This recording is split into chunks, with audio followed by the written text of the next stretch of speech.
তার মনে হলো যে তিনি না জানি মুনাফিক হয়ে যাচ্ছেন।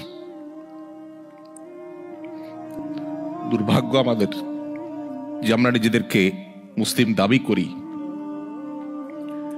আমাদের কোনো অ্যাসেট ছুটে গেলে সেটা নিয়ে আমাদের অনেক পেরেশানি হয়।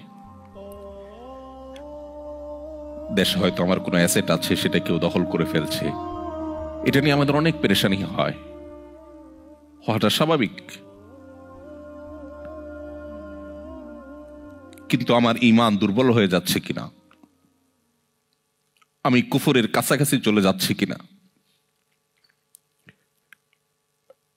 আমার ইসলাম দুর্বল হয়ে পড়ছে কিনা, সেটা নিয়ে আমাদের তেমন কোনো পেরেশানি হয় না, সেটা নিয়ে আমাদের কোনো চিন্তা হয় না।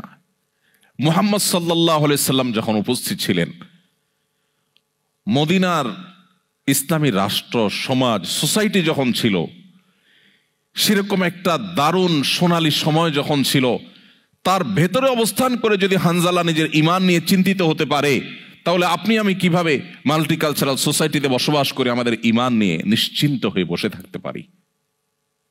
প্রিয় ভাইরা, ঈমানকে সেভ করার জন্য, ঈমান নিয়ে আপনার ব্যাকুলতা, আপনার বিচলিত হওয়া, ঈমান নিয়ে আপনার পেরেশানি, ঈমান নিয়ে আপনার ভাবনা, এটাই আপনাকে সেভ করার জন্য সবচেয়ে বড় সহযোগিতা করবে ইনশাআল্লাহ।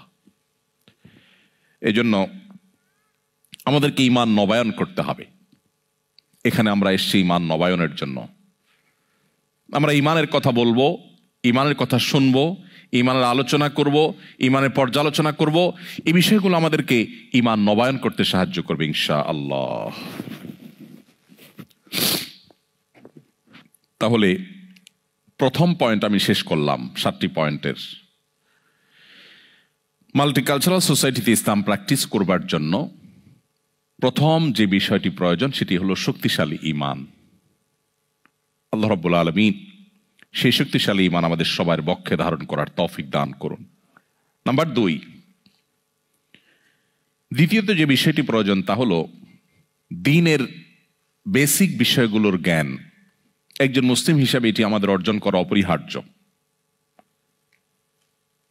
আমি যেটি একটু আগে বলছিলাম যে আমরা অনেকেই শুধুমাত্র মুসলিম ঘরে জন্মগ্রহণ করেছি, মুসলিম ফ্যামিলিতে বেড়ে উঠেছি, এই কারণে নিজেদেরকে মনে করি যে আমি মুসলমান হিসাবে আমার যতটুকু জানা দরকার সম্ভবত আমার কাছে সাফিসিয়েন্ট নলেজ এবং ইলম আছে, অথচ আমি নিয়মতান্ত্রিকভাবে ইসলামটা শেখার চেষ্টা করিনি। আপনারা সবাই জানেন, উন্নত দেশে আপনারা বসবাস করেন, একজন মানুষ যদি ঝাড়ুদারের কাজ করতে হয়, ক্লিনারের প্রফেশনে যদি কেউ কাজ করতে হয়, তাকেও ট্রেনিং নিতে হয়, তাকেও নিয়মতান্ত্রিক সেটার জন্য শেখা, প্রশিক্ষণ নেওয়ার কাজগুলো আঞ্জাম দিতে হয়, তারপরে সে তার কাজটাকে প্রপারলি করতে পারে। অথচ ইসলামটা আমাদের শেখার কোনো প্রয়োজন আমরা অনুভব করি না। আমরা কয়জন নিয়মতান্ত্রিকভাবে ইসলামের বেসিক বিষয়গুলোকে শেখার চেষ্টা করেছি? এখন ইসলাম শেখার জন্য একেবারে গোড়া থেকে বেসিক বিষয়গুলো শেখার জন্য বহু অপশন এখন দুনিয়াতে আছে। ডক্টর বেলাল ফিলিপসের অনলাইন ইসলামী বিশ্ববিদ্যালয় যেমন আছে, এখন সেটা জেনারেল বিশ্ববিদ্যালয়ে পরিণত হয়েছে, নাম পরিবর্তন হয়ে অনলাইনে। এবং সেটার বাইরে আমাদের দেশে অনেকগুলো প্ল্যাটফর্ম হয়েছে, যে প্ল্যাটফর্মগুলোতে আমরা চাইলে আমাদের দ্বীনকে নতুন করে আমরা জানতে পারি, শিখতে পারি। সো মাল্টিকালচারাল সোসাইটিতে ইসলামকে প্র্যাকটিস করার জন্য, ঈমানকে রক্ষা করবার জন্য আমাদের দ্বিতীয় যে জিনিসটি প্রয়োজন সেটা হলো দ্বীনের একান্ত জরুরি যে বিষয়গুলো আছে সেগুলো খুব ভালো করে জানা।